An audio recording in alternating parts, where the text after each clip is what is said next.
Journalist Bob Woodward is out with another book, just in time for an October surprise, which is not exactly a surprise to me. And once again, it's filled with information that we probably should have known earlier.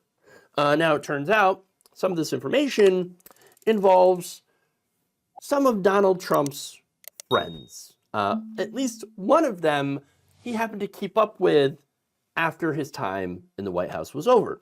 Vladimir Putin. That's right. In his book, War, veteran reporter says Trump had as many as 7 private phone calls with the Russian leader since leaving office, and had even sent the Russian president COVID-19 test machines during the height of the pandemic. That's right. That's when American citizens really could have benefited from those COVID-19 testing machines. But instead, sending off to his friend, Putin. Great. Lovely. Now, according to the book, Trump sent the secret shipment of testing equipment at the height of the pandemic in 2020, even as the U.S. and other nations were facing crippling shortages of testing kits. Yes, remember, this is your America First guy, all right? Your America First president giving a foreign leader testing kits, okay, while average people were not able to get tested. Huh.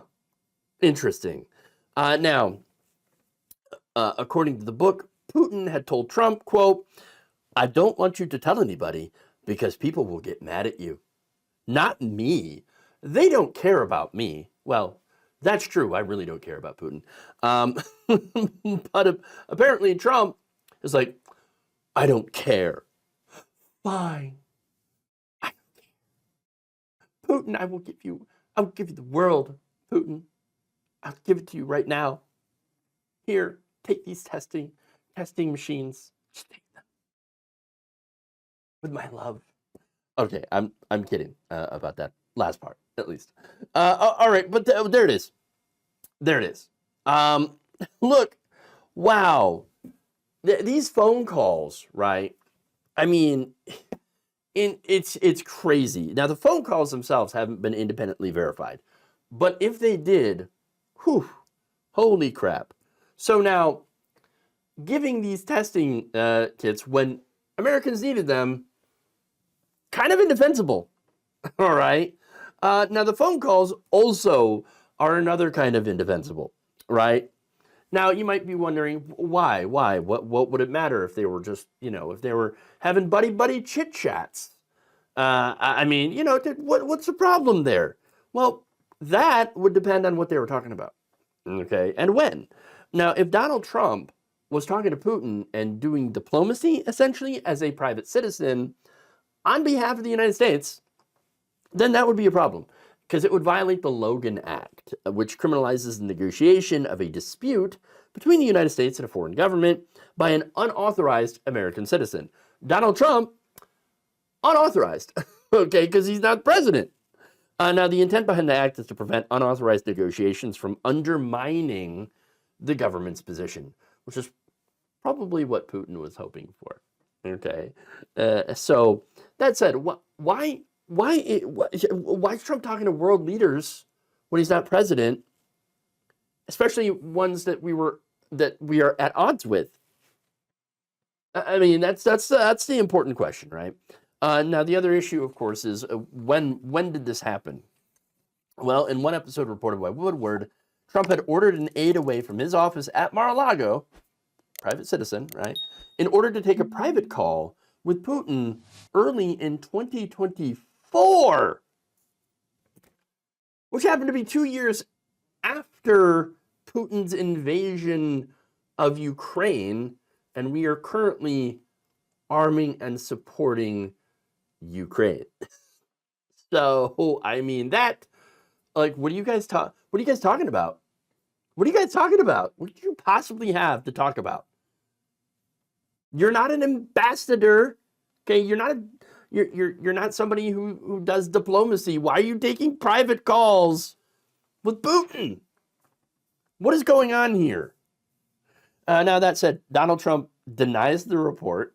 Of course he does. In a statement early Tuesday, the Trump campaign said, quote, "None of these made-up stories by Bob Woodward are true. President Trump gave him absolutely no access for this trash book that either belongs in the bargain bin of the fiction section of a discount bookstore or used as toilet paper." Oh, yeah, that's Stephen Chung. Now, later on, J.D. Vance is like, I mean, it never happened, but if it did, why would it matter? Uh-oh. We know where this, we know where this is going, okay? Because first it's like the denial, right? Oh, it never happened, fake news. And then comes well, if it did happen, why would it matter? And then after that, it's, yeah, so it happened, whatever, man. Just waiting on that next one, right? I mean, here's the irony, though, right? So now Trump denies all of this, right? The Trump campaign. And yet, here comes Russia saying, oh, yeah, part of that's true. Yeah, Trump did totally send us some testing kits.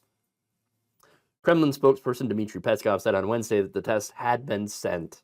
Quote, "We also sent equipment at the beginning of the pandemic," Peskov said in a written response when asked about the book.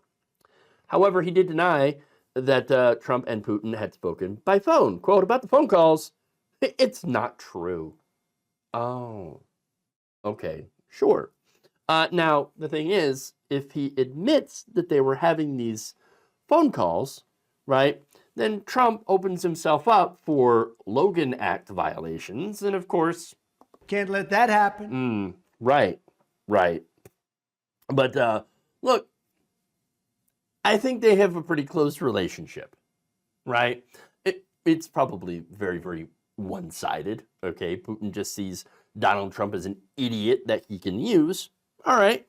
And what does Donald Trump see? I believe that Trump idolizes Putin because he has power.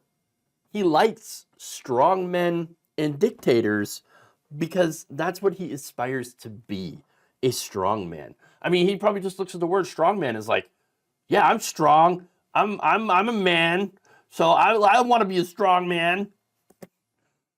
Your daddy never called me a strong man. Daddy always made fun of me. I think his dad did too. Honestly, I think his dad was like, "No, you're a moron, son, and you're never gonna make it." But again, I'm just guessing there. But look, Trump doesn't like it when people tell him no, or that he can't do something. A lot of us don't like that either. But then, he also doesn't like to lose. And, well, when Donald Trump was told that he lost, he denied that he had lost, and then had attempted to subvert an entire election. So really, really doesn't like being told that he's a loser. Once again, something that his daddy probably told him a lot. Now, the thing is, he wants the adulation from the crowds. He can't take criticism. He's got a thin skin. So, of course, he wishes that he probably was a dictator. Strongmen, dictators, they literally murder their opponents, or they find some other way to silence them, or they somehow mysteriously fall out of 5-story buildings, to their deaths, or get pianos dropped on them, or whatever, right? I think that's something that Trump probably would do if he could. Thank you for watching. If you enjoyed this video, please like, share, subscribe, hit the bell icon in order to get notified whenever a new video is released. And if you want to support independent, progressive media through this difficult time where it seems like everybody is shutting down, you can become a member on our YouTube page, you can become a subscriber on Facebook, or you can go to my Patreon. It's patreon.com/Jeff Waldorf. Thank you.